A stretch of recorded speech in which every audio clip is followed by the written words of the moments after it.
واهلا وسهلا فيكم وببيوتكم ونورتوا. اهلا وسهلا.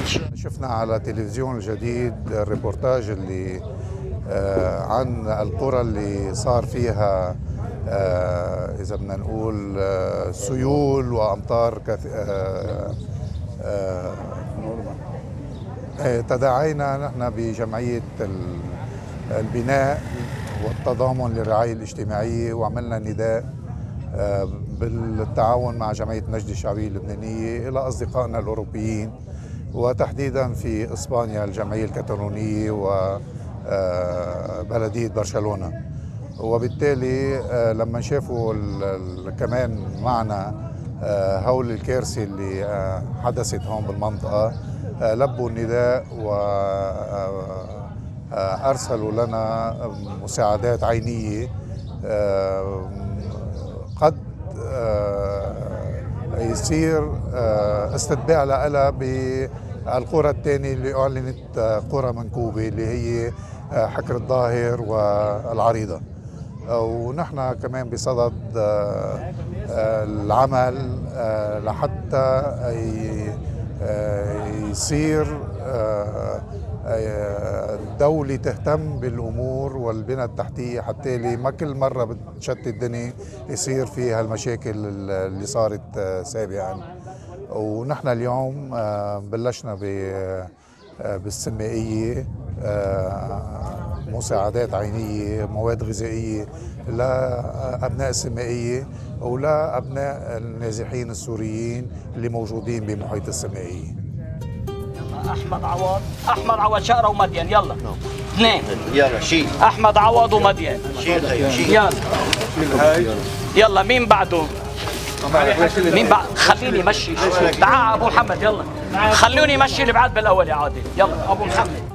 إبراهيم حبيبي. رجاء مين؟ هي مش الطاعة. بحسن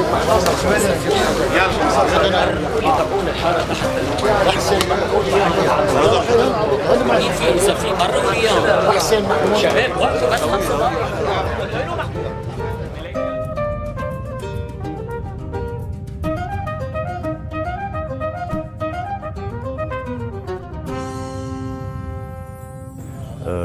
جورج الدار، رئيس فرع النجدة الشعبية اللبناني في عكار.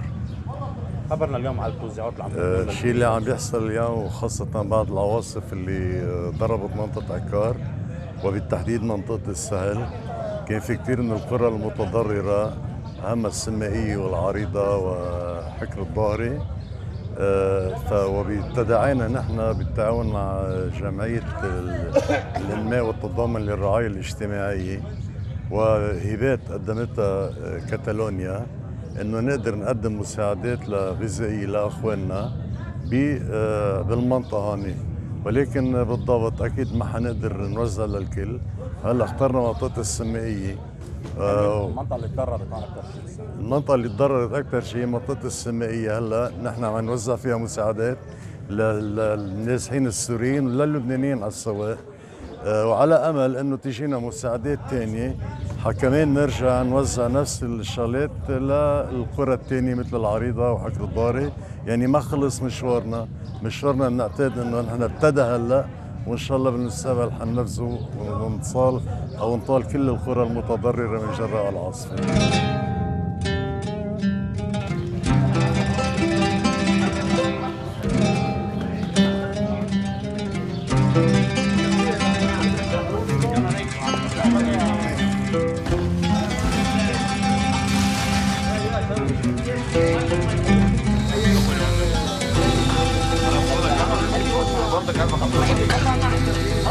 طلع معي بس مين؟ عبد القادر عوض شقر. عبد القادر.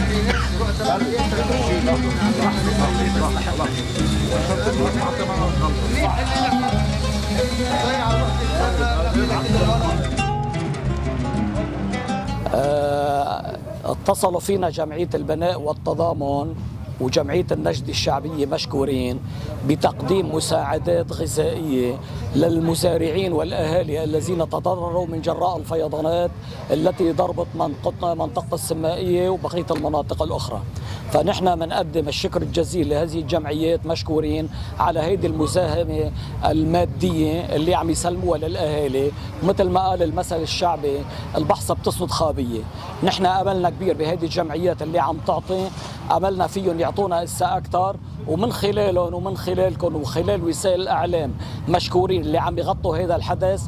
من ناشد الدولة المعنية برفع الكوارث عنا نحن من أجل ما نحتاج مساعدات من جمعيات لحتى تتكرس هذه المساعدات من أجل إقامة بنى تحتية للمنطقة المنكوبة اللي هي سهل عكار المحروم. وللأسف ما في آذان صاغية رغم كل النداءات والكتب اللي رفعناها للدولة اللبنانية.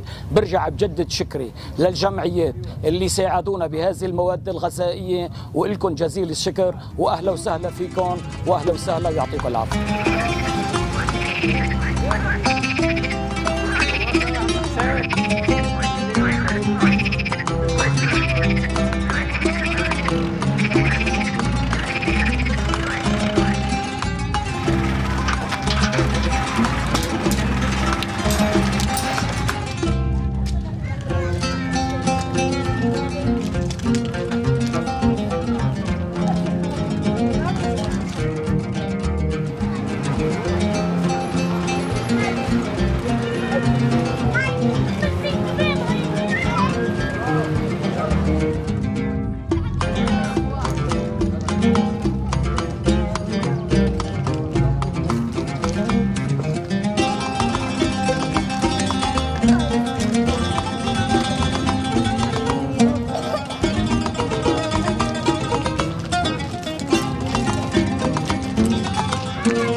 السلام عليكم ورحمة الله وبركاته. بالأول بتشكر جمعية البناء والتضامن للرعاية الاجتماعية اللي ساعدتنا بهالفترة الطوفان، وبتشكر الصليب اللبناني كمان ساعدنا. بعد منا ما في ولا جمعية جتنا بالمرة، ما في غير جمعية البناء والتضامن والصليب الأحمر من بعد الطوفان. يعني الطوفان الصراحة صار كان وضع مأساوي جدا جدا جدا، يعني في خرابات وفي تعب وفي تعذيب، ونشكركم جزيلا.